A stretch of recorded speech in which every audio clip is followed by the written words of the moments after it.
In the last 2 lectures, I showed you how to prepare Audacity for voice recording. I will record a sample now with all the settings correctly in place. I will let you listen to the original recording. Later you will understand how the transformation happens from a good recording to excellent final audio. I will press the record button, and the recording will start. Audacity is a pretty good software for voiceover recording and editing. If you can get good recording, noise-free recording, then Audacity may be the only software you need to produce excellent final audio. Many professional voiceover artists or audiobook narrators also use Audacity. The recording is done, and the blue things you see are called waveforms.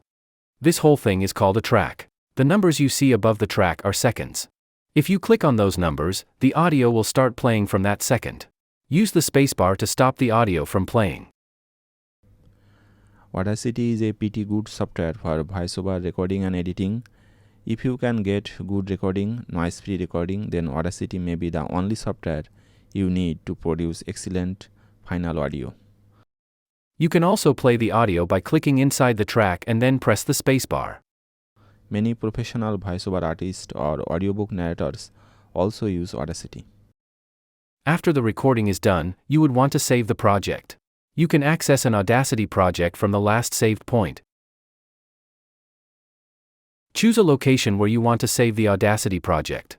After choosing the location, give your project a name. Saving a project is as simple as saving a file. I will name the file, Demo for Audacity Course for Beginners. It will be saved as an OP3 file. You may see a message saying Audacity Projects is not an audio file. It means an Audacity project can only be opened in Audacity and can be played inside Audacity. You cannot run an Audacity project with an audio player like you do with an MP3 or WAV file. I will go to the location where I have kept the Audacity file. I have the Audacity project here, and I will double-click to open it. It is opened in Audacity and it is the same demo for Audacity Course for Beginners. Before proceeding to the next lecture, you should record a sample audio and save that audio as an Audacity project.